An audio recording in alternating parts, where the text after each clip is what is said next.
ఇప్పుడు మీరు తెనాలి రామకృష్ణ కవి నూతన హాస్య కథల నుండి మనిషి బుద్ధి గల చిలుక అనే కథను వినబోతున్నారు. ఇక కథలోకి వెళ్ళిపోదామా? ప్రభు, రామలింగ కవి వద్ద మాట్లాడే చిలుకకు తెలియని శాస్త్రమే లేదంటే అతిశయోక్తి కాదేమో. ఆ పిట్ట ఆ కవికి ఎవరో మహనీయుడు ఇవ్వగా లభించిందట. అట్టి పక్షిని అతడు కేవలం పండ్లు పెట్టి పెంచగలడు. అదే మన మందిరంలో ఉంటే ఎలా ఉంటుంది? బంగారు పంజరంలో తీయని పండ్లు, అడవి తేనె, సామాన్యులకు దొరకని అరుదైన కాయధాన్యాలు ఆ పక్షికి పెట్టి సాకగలం.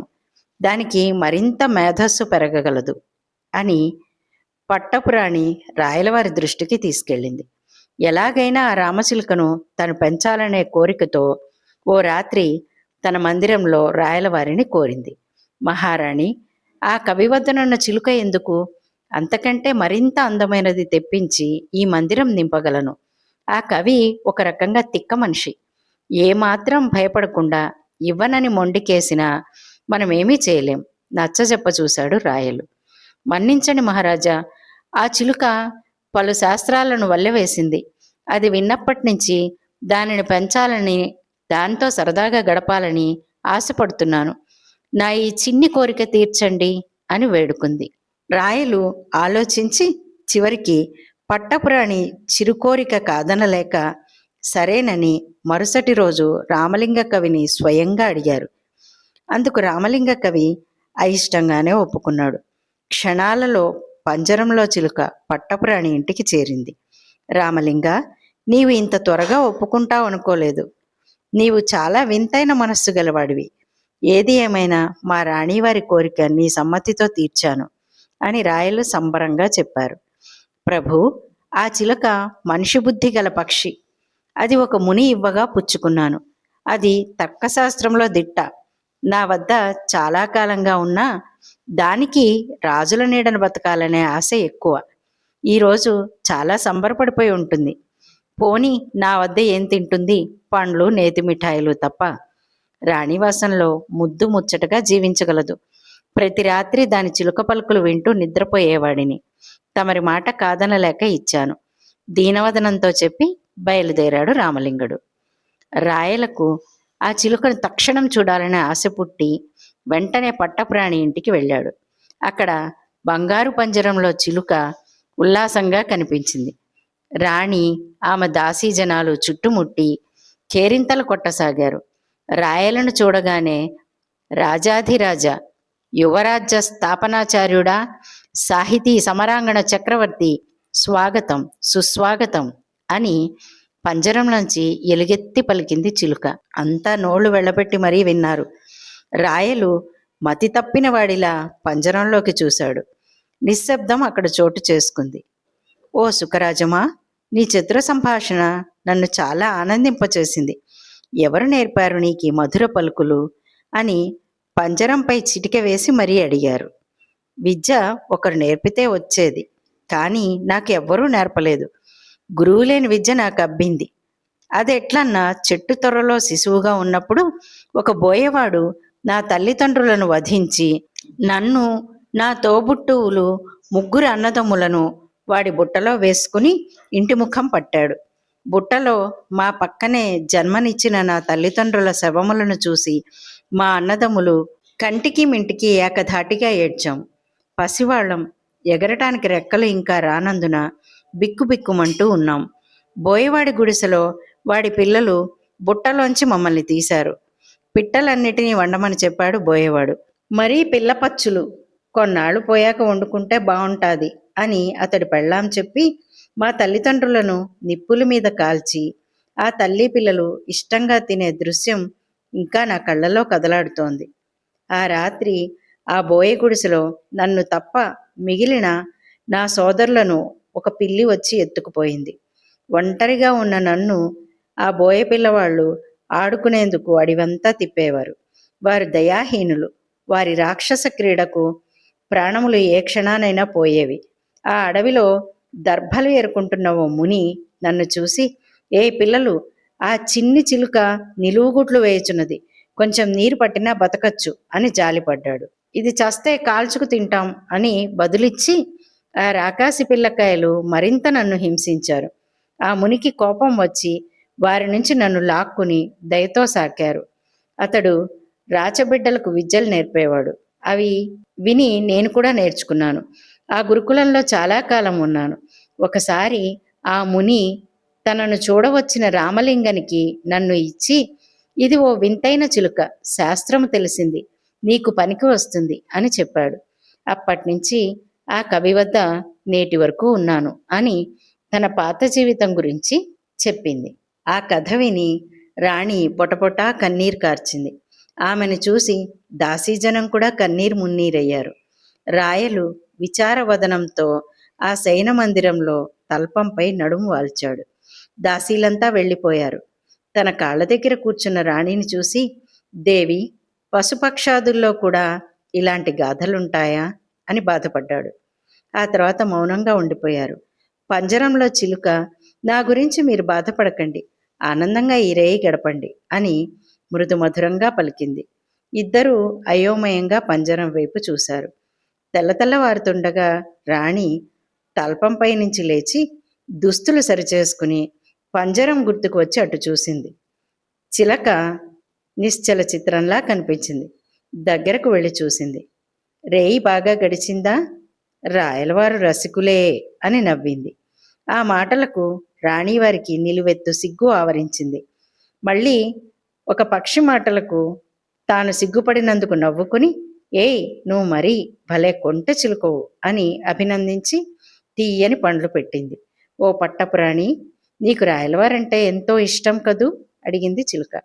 ఆయనంటే ఇష్టమే కాదు, నా ప్రాణం. చూసావా, నేను కోరగానే నిన్ను ఆ బాపని నుంచి తీసుకువచ్చాడు. నేనంటే ఆయనకు అంతులేని ఇష్టం. నీకు నిజమే చెప్తున్నా, నేనంటే ఆయనకు ప్రాణం ఎరుపెక్కిన బుగ్గలతో చెప్పింది. మరీ గొప్పలు చెప్పకు. ఓ చిలుకను మీ వద్ద బతుకీడ్చిన వాడి వద్ద నుంచి తెచ్చి ఇవ్వటం కూడా ఈడేర్చిన కోరిక ఎలా అవుతుంది? మగాడిని అనాదిగా ఆడది నమ్మి చెడిపోతోంది. అంతెందుకు, రాయలు వారికి నీవు 3వ పట్టపు భార్యవు. మీరే కాకుండా ఆయనకు మరి 92 భార్యలున్నారు. నీలాగునే ఆయనకు 12 మంది ప్రాణప్రదములే. నీవు కోరినది చిలుక కనుక ఇవ్వగలిగాడు. భార్యలను త్యజించమంటే మగాడిగా అతడి బుద్ధి బయటపడుతుంది. ఆ చిలుక కిలకిల్లాడుతూ చెప్పింది. ఆ మాటలు విని అంతులేని ఆశ్చర్యానికి గురయింది పట్టపురాణి. నిద్ర మేల్కొని రాయలు లేచి వచ్చాడు. ఏమిటి, నాకంటే ముందు చిలుక పలుకులు వింటున్నావు అని నవ్వుతూ అడిగారు. రాణి ఒక్క క్షణం అక్కడ నిలవకుండా రాయల వైపు చురచురా చూస్తూ వెళ్ళిపోయింది. అర్థం కాని రాయలు, ఓ చిలుకరాజమా, నా దేవి ఎందులకు ఏదో అలకపోనినట్లున్నది అని చిలుకకు అర్థం అవుతుందో లేదోనని ముద్దుగా అడిగారు. నీ వంటి బహుభార్యలున్నవాడిపై ఏ భార్య అలకబోనదు, చూశావా రాజా, ఆమె కోరికపై నన్ను తెచ్చిచ్చావు. క్షణికమే కదా ఆమె ఆనందం. ఒక్క విషయం చెప్తాను, పులిపాలను తెచ్చి ఇచ్చిన, ధనరాశులు కుప్పలు పోసిన నమ్మని ఆడదాన్ని ఎవ్వరూ నమ్మించలేరు. నిన్ను నీ భార్యలెవ్వరూ నమ్మరు. స్త్రీ మనస్సు ప్రళయాంతకం కదా. ఆ చిలుక పలుకులు విన్నంతనే రాయలకు తల తిరిగిపోయింది. ఏమి ఈ చిలుక యథార్థవాదం, ఎంత చక్కగా చెప్పింది. రాత్రంతా నాతో శయనించిన రాణివారు ప్రేమతో లేరన్నమాట. చిలుకన్నట్లు బహుభార్యలున్నవానికి ఏ భార్య నమ్మకంగా ఎటులుండగలదు? తనలో తర్కించుకోసాగాడు. రాజా, నీతిశాస్త్రం చదివితివి కదా, ఎవరో పరపురుషునికి ఆనందాన్నిచ్చేదాన్ని కావాలంటే నీవు ఏ రీతినో తెచ్చుకొని ఆ ఆనందం అనుభవించవచ్చు. కానీ అట్టి పురుషుని వద్ద నుంచి తెచ్చిన దాన్ని, అంటే నన్ను, నీ కాంతకు కానుకను చేయటం ఎంతవరకు సబబు? పరపురుషుని వద్ద ఉన్న దేనినైనా మన హిందూ స్త్రీలు ఆశించి కోరవచ్చునా? ఇది ఏ ధర్మం? రాయల ముఖంలో నెత్తురు చుక్క మిగల్లేదు. అదోలా అయిపోయాడు. ఓ చిలుక, నీ పలుకులు ధర్మబద్ధమైన ఆణిముత్యాలు. చాలా పెద్ద తప్పు చేశాను. ఎవరక్కడ?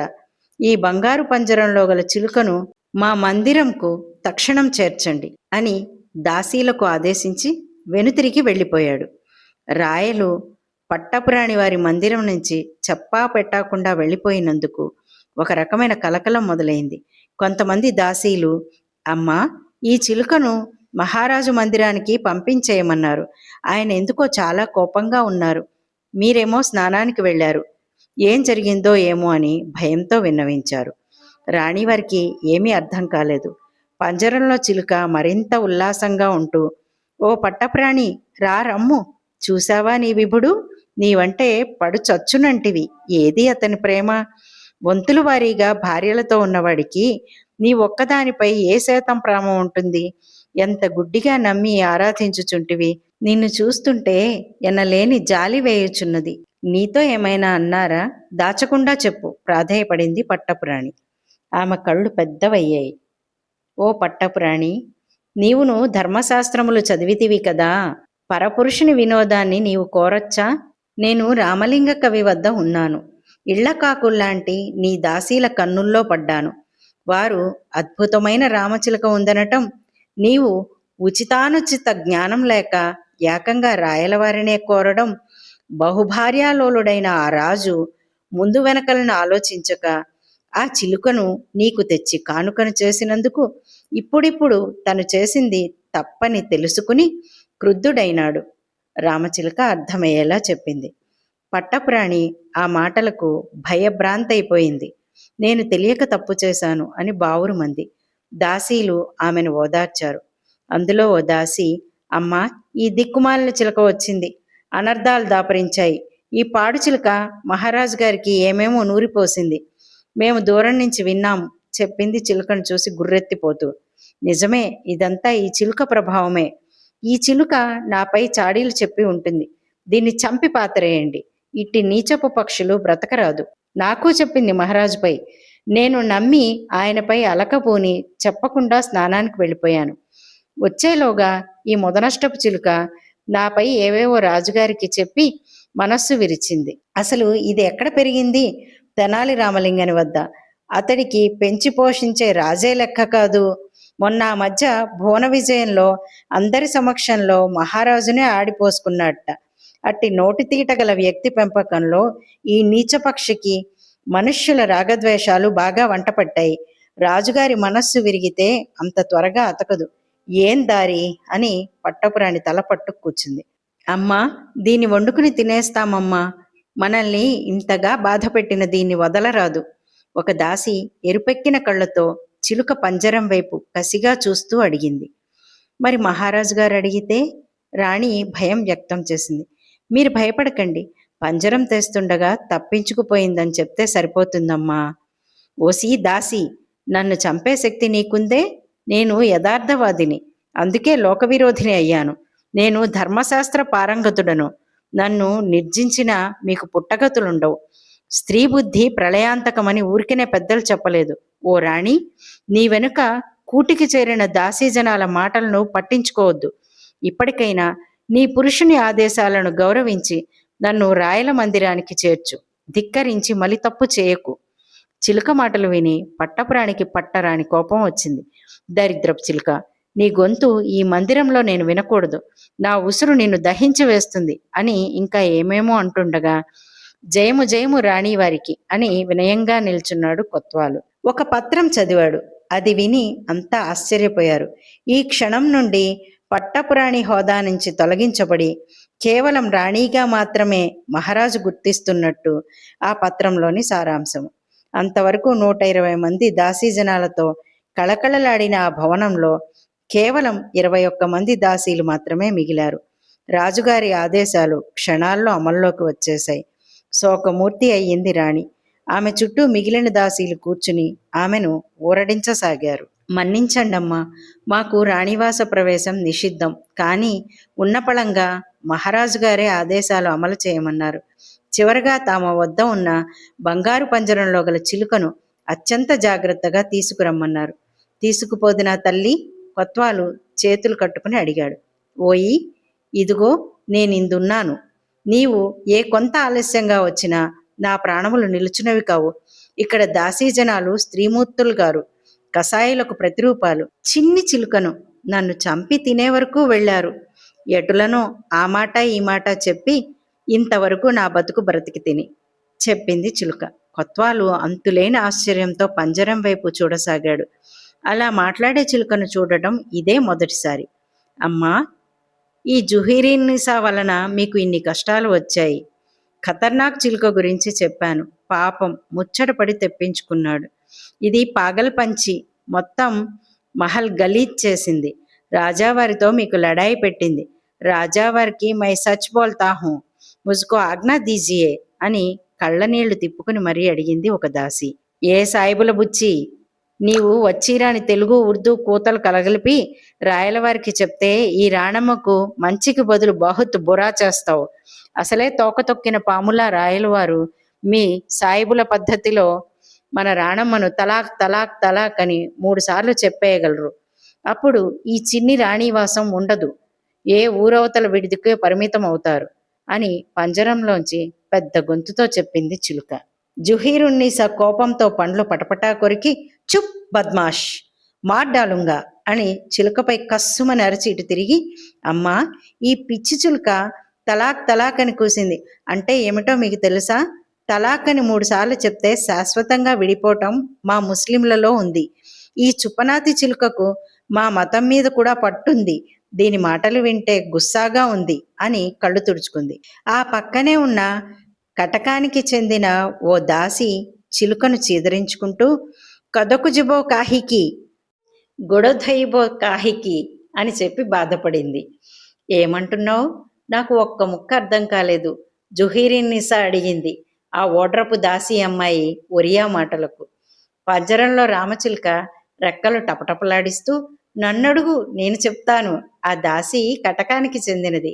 అంటే ఓడ్రపు భాష అమ్మాయి. ఏం కూసింది అంటే అడుసు తొక్కనేలా, కాలు కడగనేలా అని అర్థం. ఆ దాసి వచ్చింది ఓడ్రపు దేశం కటకం నుంచి. పట్టపురాణి అన్నపూర్ణాదేవికి పుట్టింటి వారిచ్చిన దాసీ జనాలలో ఈమె ఒకతే. ఆ పట్టపురాణి వారితో ఏం సరిపడలేదో ఏమో గాని ఈ రాణివాసానికి వచ్చింది అని చిలుక ఆ ఓడ్రపు దేశపు దాసి గురించి మొత్తం వివరించింది. అంతా హడలెత్తిపోయారు. ఓ నాయనో, ఇది తగూలుమారి చిలకే కాదు, దీనికి తెలియని భాష లేదు. ఈ విజయనగర సామ్రాజ్యంలో తెలియనిది లేనట్లుంది. దీని నోట్లో నోరు పెడితే ఇది మన నోట్లో ఇంత గడ్డి పెడుతోంది. కొత్వాలయ్య, దీన్ని తీసుకుపో, ఓ తెలుగుదాసి చెప్పి పంజరం చేతికి అందించింది. ఏమేవ్ తెలుగు పిల్ల, నువ్వు కార్యవాదివి. నన్ను ఎలా వదిలించుకున్నావో. ఈ పాటి బుద్ధి ఆ సాయిబు పిల్లకి, ఒరియా పిల్లకి బొత్తిగా లేవు. మీ రాణమ్మకు చెప్పు, ఇలా చిలుకలు ఎలకలతో ఆడుకుంటే కాదే, చక్కగా రాయలవారికి ఓ వారసుడిని కని ఇమ్మని. పాపం రాయలవారికి భార్యలు అధికం, కానీ ఒకరిద్దరు తప్ప మిగిలిన వారు సంతానంతో కళకళలాడటం లేదు. చివరికి ఆ మాటలంది ఆ గయ్యాళి చిలక. అమ్మా, చూసారా ఆ రాలుగాయ చిలక ఎంత లేసి మాటలంటోందో? మరో దాసి రాణివారితో బాధపడుతూ చెప్పింది. అదో చుప్పనాతి పక్షి, దాని విషయం వదిలేయండి. రాయలవారికి నేనంటే ఎంత ఇష్టమో మీ అందరికీ తెలుసు కదా. ఆయన ఎందుకు ఇలా మారిపోయారు? నేను ఏ తప్పు చేశాను? చుట్టూ కూర్చున్న దాసీలను అడిగింది రాణి ఏడుస్తూ. అమ్మా, మగాడిని నమ్మరాదమ్మా, అందులో రాజులను అస్సలే నమ్మకూడదు, ఓ దాసి చెప్పింది. కళ తప్పిన రాణివాసం అయ్యింది. రాయలవారి ముంగిట పంజరం పెట్టి చేతులు కట్టుకున్నాడు కొత్వాలు. రాయల చూపులు చిలుకపై నిలిచాయి. ఓ చిలుక, నువ్వు రామలింగ కవి వద్ద శుశ్రూష చేసిన దానవు. అతని వల్లే నీకు వేపకాయంత వెర్రి ఉంది కదూ. ఏమాత్రం భయమన్నది లేకుండా ఏకంగా నా పట్టపురాణిపై అభాండాలు వేశావు. అక్కడ మహారాజుగా ధర్మ సంరక్షకుడిగా ఆమెపై చర్య తీసుకున్నాను. ఆమెపై ఎంతటి తీవ్ర ఆరోపణలు చేశావు. ఆమె పరపురుషుని గురించి ఆలోచించినట్లు చెప్పి రుజువు చేశావు. నీవు చిలుకవు అయిపోయావు. లేకుంటే మనిషివై పుట్టి ఉంటే ఎంత ప్రమాదం. మన్నించండి, నేను యథార్థవాదిని.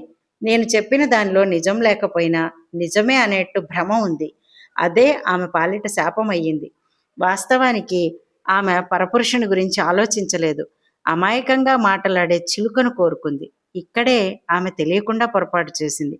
ఏలినవారు నన్ను మన్నించి ఆమెను క్షమించి ఆమెకు మీ మనస్సులో పూర్వ వైభవం కల్పించ ప్రార్థిస్తున్నాను. కొత్వాలు పరిసరాలను మరిచి చిలుక మాటలను వింటున్నాడు. ఓ చిలుక, నేను నా పట్టపురాణిని క్షమించినచో నా నీతి, నా ధర్మం తప్పు పట్టవు కదా.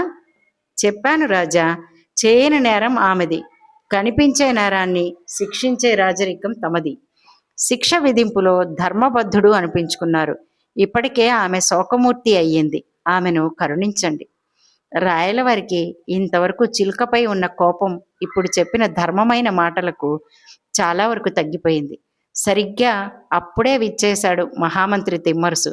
నాయనా, ఏదో చిలుకను తెచ్చావట, అది రాణివాసాన్ని అల్లకల్లోలం చేస్తోందట. అలాంటి దుష్టపక్షులను మనం భరించలేం, దాని పీడ వదిలించుకోవడమే ఉత్తమ లక్షణం చెప్పారు. కొత్వాలు గుటకలు మృంగుతూ చూడసాగాడు. రాయలవారు చిన్నగా నవ్వి, అప్పాజీ, అదిగో ఆ రామచిలుక అని చూపాడు. తిమ్మరుసు ఆశ్చర్యంగా చూశాడు దానివైపు. మనిషి బుద్ధి గల ఈ పక్షి రాజమందిరంలో ఉండటం చాలా ప్రమాదం. ఇది శత్రువుల తేనె పూసిన మాటలను ఎలాంటి జంకు లేకుండా, ప్రాణభీతి లేకుండా ప్రేలుతోంది. అవశ్యం దీన్ని వదిలించుకోవాలి. తిమ్మరుసు చిరుకోపం ప్రదర్శించాడు. రాయలు ఏమీ బదులీయకుండా చిలుకవైపు చూస్తూ నిలబడ్డాడు. కొత్వాలు, ఇది పక్షి అయిపోయింది కనుక బతికిపోయింది. దీన్ని పెంచి పోషించినవాడు ఆ తెనాలి రామలింగడు కదా. ఆ మధ్య ప్రభువులనే మన భువన విజయంలో అతడు తొలిసారి అడుగుపెట్టిన రోజే అవమానించాడని విని తల్లడిల్లిపోయాను. కవులు, పండితులు, కింది ఉద్యోగులు, సామంతులు, పాళెగాళ్ళు ఇలాంటి కఠోర పలుకులు పలికే నీచ పక్షులను వారి స్థాయిని మించి ఎదగనీయరాదు. ఆ రోజే తెనాలి రామలింగని శిక్షించి ఉంటే ఈ పక్షి ఇలాంటి కూతలు కూసి ఉండేది కాదు కదా అని తనలో ఏదీ దాచుకోకుండా చెప్పి అక్కడి నుంచి వెళ్ళిపోయాడు తిమ్మరుసు. ఓ చిలుక, నువ్వు తిరిగి తెనాలి రామలింగని ఇంటికి వెళ్ళిపోతావా? రాయలు దాని వంక విచిత్రంగా చూస్తూ అడిగాడు. ఏం మహారాజా, తిమ్మరుసు వారు నన్ను వదిలించుకోమన్నారని ఆయన మాటలకు విలువనిచ్చి సాగనంపుతున్నారా? మీరు పంపినా నేను వెళ్ళను. ఆ కవీశ్వరుని వద్ద శుశ్రూషతో నా జన్మ ధన్యమయ్యింది. ఆయన మాట పెళుసు, ముక్కుసూటితనం నాకు నచ్చాయి. తప్పుడు మాటలు ఆడనంత వరకు మనకేమీ కాదు. లేనిపోని అభాండాలు చెప్తే మన విలువలు నశిస్తాయి, ఎదుటివారిని బాధించేవారవుతాం, శారీరక హింసకు గురవుతాం. అదే నాకు తెలిసింది అందంగా చెప్పింది. నీ వంటి పక్షి మాటలను నిత్యం వినాలని, ఆనందించాలని ఉంది. కానీ నీ కుండబద్దలు కొట్టిన విధం ఒకంత అయోమయంలోకి నెట్టేస్తోంది. చిలుకకు చెప్పి కొత్వాలుతో నీవు ఇక్కడ ఉన్నట్లుగా వెళ్ళి రామలింగని తీసుకురావాలి. ఆయన ఎంతటి పనిలో ఉన్నా ఇది రాయలవారి అత్యవసర పిలుపుగా చెప్పి తీసుకురా చెప్పి పంపాడు. చిలుక రాయల మధ్య మౌనం చాలాసేపు సాగింది. తిమ్మరుసు గురించి చిలుక చెప్పిన విషయాలను రాయలు పదే పదే ఆలోచిస్తూ మందిరంలో పచార్లు చేయసాగాడు. కొంతసేపటికి కొత్వాలు వెంట రామలింగ కవి విచ్చేశాడు. చేతులు కట్టుకుని నిలబడి, ప్రభు పిలిచారట. దారిలో కొత్వాలు చెప్పాడు, చిలుక తమను బాధ పెట్టిందట. దానికి జన్మైతే పక్షిగా ఆ బ్రహ్మ సృష్టించాడు, కానీ అది మనిషిగా పుట్టాల్సిందే. నన్ను అనేక శాస్త్రములపై ప్రశ్నించి మరీ చంపుతుంది. అది లేకుండా హాయిగా రాత్రంతా గడిపాను. తమ ఆగ్రహానికి గురైందని విన్నాను. మన్నించి దాన్ని వదిలేయండి ప్రాధేయపడ్డాడు. రామలింగ, ఇది పక్షి జాతికే తలమానికం. దీనిని శిక్షించలేను. దీని కారణంగా నేను నా రాచరికపు పనులపై దృష్టి మరల్చలేకున్నాను. తిరిగి తీసుకుపో. ఈ చిలుకతో నా విలువైన సమయం గడిచిపోతోంది. మన్నించండి, నేను తిరిగి తీసుకుపోజాలను. ఇది రాణివాసంలో ఒక రాత్రి ఉంది. ఇప్పుడు మీ మందిరంలో ఉంది. ఇక్కడి వైభవాలను అనుభవించిన దీన్ని నేనెట్లు సాకగలను? నా వల్ల కాదు. నేను తమ దయాలబ్ధంతో బతుకు ఇడ్చుచుంటిని అని రామలింగడు చేతులెత్తేశాడు. ఎంత ఖర్చైనా తాను భరించగలనని రాయలు రామలింగానికి నచ్చజెప్ప చూశాడు. పంజరంలో చిలుకకు చిర్రెత్తిపోయింది. అది అసలే వాగుడుకాయ. పెద్దగా రెక్కలాడించి పంజరంలో విచిత్ర శబ్దాలు చేసింది. ఓ సాహితీ సమరాంగణ చక్రవర్తి, పాప మా కవితిలకాన్నెందుకు బతిమాలి బామాలడం? ఈ మందిరంలో పెదవి విప్పకుండా నా బతుకు నేను బతకగలను. నేను ఎవరికీ అక్కర్లేదనుకుంటే నన్ను వదిలేయండి. ఈ విశాల ప్రపంచంలో నాకు చోటు దొరకకపోదు. చిలుక గొంతు విప్పింది. రామలింగ, నీవు కాదంటే విడిచిపెట్టడమే. ఈ చిలుక నీవలే జంకు గొంకు లేనిది. ఎవరూ భరించలేరు. చూసావా దాని గర్వం? విడిచిపెట్టేయండి ప్రభు, అదే దాని బతుకు బతుకుతుంది. నాకెలాంటి అభ్యంతరం లేదు, తన అభిప్రాయాన్ని చెప్పాడు రామలింగడు. ఆ పంజరంలో చిలుకను విడిచిపెట్టు, రాయలు ఆజ్ఞాపించాడు. ఓ చక్రవర్తి, నన్ను విడిచిపెడుతున్నది ధర్మప్రభు శ్రీకృష్ణదేవరాయల వారు. స్వతంత్ర జీవనానికి రిక్త హస్తాలతో పంపరాదు అని మీకు ఏ ధర్మశాస్త్రం గుర్తు చేయలేదా? నా కనీస కోరికలు తీర్చరా ప్రభు? చిలుక ఆశగా ముద్దుగా అడిగింది. కోరికలా? కోరుకో, నీ ఇష్టం, ఎన్నైనా, నాకు అభ్యంతరం లేదు. మహాధాత, నేను మానవుణ్ణి కాదు, ఆశకు అంతులేని జాతి అంతకన్నా కాదు. ఒక కోరిక నా కోసం, మరొకటి మీకోసం అడగగలను అడిగింది చిలుక. పంజరంలో దర్పంగా నిల్చుంది. మా కోసం ఏమడుగుతావు? రాయలు తీక్షణంగా చూస్తూ అడిగాడు. చిలుక మాటలు అంతులేని ఆశ్చర్యంగా ఉన్నాయి. ప్రభు, నా కారణంగా మీ ఆలుమగల మధ్య పొరపచ్చాలు వచ్చాయి. ఆమెను మీరు తిరిగి స్వీకరించాలి. ఇది నా మొదటి కోరిక. ఇక నా రెండో కోరిక, ఈ నగరానికి పశ్చిమంలో ఉండే అడవిలో తిరుగాడే బోయవాళ్లను నా ముందు నిలపాలి. అప్పుడు నేను ఏం కోరినా కాదనకుండా నా కోరిక తీర్చాలి, నన్ను సంతోషింపచేయాలి. మాట తప్పని మహీపాలకులు. రాయలు ఆ ఏర్పాటు చేశాడు. మరుసటి రోజు అడవిలో తిరగాడే బోయలందరినీ వరుసగా నిలబెట్టారు. పంజరంలో చిలుక పిచ్చి పట్టినట్లుగా తిరగాడింది. కన్నులు ఇంతింత చేసుకుని మరీ ఆ బోయేవారి వైపు చూసింది. అక్కడ వారంతా అయోమయంలో చోద్యం చూడసాగారు. చిలుక ఓ బోయవానిని గుర్తించింది. గుర్రెత్తిపోయింది. చిక్కితివిరా నరాధమా, ఇక నీకు బతికే దారి లేకుండా చేస్తాను. చేత విల్లంబులను పట్టుకుని పిడికెడు మాంసపు ముద్దగా లేని మా వంటి అల్ప శాకాహార పక్షులను వధించినందుకు తగిన శిక్ష నీకై కాచుకుని ఉంది. అదే మరణదండన, కసిగా తర్కించుకుంది. ప్రభు, వాడే ఆ బోయేవాడు, నా తల్లిదండ్రులను చంపిన కిరాతకుడు. వాడి కోసమే నేను మనిషిలా మారిపోయాను. శాస్త్ర పాండిత్యం సంపాదించాను. ప్రాణాలు పణంగా పెట్టి మీ అందరి మధ్య నా ఆధిక్యతను చాటాను. ఈరోజు ఏలిక మనస్సుతో నాకు గుర్తింపు లభించింది. కనుకనే ఈ కిరాతకునిపై కక్ష సాధించే వీలు కలిగింది. ఇక నా కోరిక చెప్తున్నాను. మాటిచ్చారు కనుక తీర్చాల్సిన బాధ్యత మీకుంది. నా కనుల ముందు ఈ బోయేవాణ్ణి బాణాలతో కొట్టి చంపాలి. ఇదే నా కోరిక. తీర్చాల్సింది ఏలిక. చిలుక కోరిక విని అదిరిపడ్డారు అక్కడ వారంతా. రాయలు నోట మాట రాకుండా దానివంకే చూడసాగాడు. రామలింగడు ఒకంత చిరాకుపడి, ఇది చిలుక కాదు, సాక్షాత్తు మనసు లేని మనిషి, నిలువెత్తు విషపు మనిషి అని రుసరుసలాడాడు. బోయేవాడికి ప్రాణభయం వేసింది. మహారాజా, నేను పిట్టలను తిని బతికేటోడిని. ఈ చిలుక నన్ను చూపించి నన్ను చంపేయమంటోంది. నా భార్యా పిల్లలు దిక్కులేని వారవుతారు. నా పుట్టుకలో నా వృత్తి రాసిపెట్టి ఉంది అని భోరుని ఏడవసాగాడు. ప్రాణభయంతో గజగజలాడిపోసాగాడు. ఓ చక్రవర్తి, నా కోరిక తీర్చగలనని మాటిచ్చారు. ఒకవేళ కాదంటే నేను తమ పాదాల చెంత ప్రాణాలు విడుస్తాను. వాడిని వదలొద్దు. ఆనాడు నేను నా తల్లి తండ్రిని, తోడపుట్టిన వారిని ఈ దుర్మార్గుని కారణంగా కోల్పోయాను. విలువైన నా బాల్యం అంతా అష్టకష్టాల పాలయ్యింది.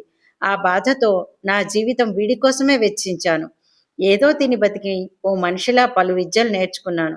చివరికి మీ మన్ననలు పొంది నా కార్యం సాధించుకున్నాను. మాట తప్పవద్దు. కాదనరని నమ్ముతున్నాను. పంజరంలో చిలుక గంగవెర్రులెత్తిపోతూ చక్కర్లు కొట్టింది. రాయలు బిక్కమొహంతో మిగిలాడు. రామలింగడు రాయలు పరిస్థితిని చూసి, ఓ చిలుక, నా మాట విను. నీ కోరిక అసమంజసం. వేట వృత్తిగా బతికే బోయే జాతి రోజూ ఎన్నో పిట్టల్ని చంపి తింటారు. యుగ యుగాలుగా వస్తున్నది. నీవు శాంతచిత్తురాలువు కమ్ము. నీవు శాకాహారివి. ఇటు జీవహింస నీవు కోరరాదు. నీకు శాస్త్ర పరిజ్ఞానం ఉంది. నీ వంటి పక్షిని ఇంతవరకు మేమెవ్వరం చూడనే లేదు. నీవు జ్ఞానపక్షివి. నీవు ఇలాంటి నీచపు కోరికలను అడిగి హీనపడవద్దు. రామలింగ కవి, నీవు శాకాహారివై ఉండి కూడా ఆ పచ్చి మాంసం భుజించేవాడిని వెనకేసుకుని నన్ను కాదంటావా? ఇదేనా నీ పెంపుడు చిలుకనైన నాపై నీ అనురాగం? అవునులే, రాయల కనుసన్నల్లో కదా నీ బతుకు. వంతపాటతో కాలం వెళ్ళబుచ్చాలి. అయినను నీతో ఇప్పుడు నాకు పని ఏమిటి? ఓ సమరాంగన చక్రవర్తి, ధర్మం తప్పద్దు. నా కోరిక తీర్చండి. లేకుంటే ఓ పక్షికి న్యాయం చేయలేని వాడిగా చరిత్రలో మిగిలిపోతావు. రాయలు బిక్కమొహం వేశాడు. చిలుక మాటలు శూలాల్లా ఉన్నాయి. పక్కనే నిల్చున్న దండనాయకుణ్ణి, నీవైతే ఏం చేస్తావు అని అడిగాడు. అందుకు అతడు బదులిచ్చే లోపే ఆ చిలుక గొంతు విప్పింది. యవ్వన రాజ్య స్థాపనాచార్య, భలే ఉంది మీ తీరు. ఎవరైనా వింటే నవ్విపోగలరు. చక్రవర్తి ముందు ఛత్రము పట్టే దండనాయకుడా తీర్పునిచ్చునది. నా కోరిక తీర్చలేకుంటే నన్ను వదిలేయండి. ఏ గజపతుల కాళ్ళు పట్టుకునో నా పని చేసుకుంటాను. ఈ బోయవాణ్ణి వదలను. రాయలు ఆ చిలుకను చూస్తే ఒళ్ళు మండుతున్నా దాని మాటల్లో ధర్మం ఉంది కనుక ఇచ్చిన మాట నిలుపుకోవాలని నిశ్చయించాడు. పిట్టలను తిని బతికే జాతివాడైనా ఆ బాధిత పిట్ట వచ్చి ఫిర్యాదు చేస్తే శిక్షించక తప్పదు. కనుక యావజ్జీవ కారాగార శిక్ష విధించుచున్నాను. ఈ శిక్ష మరణదండనతో సమానం. ఓ చిలుక, నీకిచ్చిన మాట చెల్లించాను. ఎంతటి వారైనా ఒకరి ప్రాణం తీయమని కోరరాదు. అట్టి కోరికలను ఎవరూ తీర్చరాదు. ఫిర్యాదు వరకే నీవు, శిక్ష వేయనది మేము. నీకు తెలియను కదా రాజు రాజధర్మము. ఇక నీవు స్వేచ్ఛగా స్వతంత్రంగా జీవనాన్ని గడుపు అని చెప్పి పంజరంలో చిలుకను తనే వదిలేశాడు. చిలుక బయటికి వచ్చి, మీ ధర్మం ప్రశంసనీయం, కానీ నా కోరిక తీరలేదు. కొన్నాళ్ల తర్వాత ఆ బోయవానిని విడిచిపెట్టండి. అక్షర జ్ఞానం లేని వానికి నా బాధ ఏం తెలుస్తుంది? ఒకవేళ వాడికి బుద్ధి వచ్చినా ఏం లాభం? చచ్చిన నా బంధువులు తిరిగి రారు. నేను ఒక పక్షిగా పెరిగి ఉంటే నా కోరికలు మరోలా ఉండేవి. కానీ నేను పండితుల వద్ద నా బాల్యం అంతా గడిచిపోయింది. పలు శాస్త్రాలు తెలుసుకున్నాను. ఓ మనిషిలా తయారయ్యాను. చివరికి మనిషిలా ఆలోచించాను. మహాపండితులను పోషించే రాయలవారి మనస్సును రంజింపజేశాను. మరో దశలో బాధ కలిగించాను. అందుకు క్షంతవ్యుడను అని ఒకంత బాధపడింది. ఆ చిలుక రామలింగని వద్ద కడసారి వీడ్కోలు తీసుకుని గగనంలోకి ఎగిరిపోయింది. రాయలు రామలింగడు భారమైన మనస్సుతో ఆ చిలుక కనిపించే మేర వరకు చూశారు.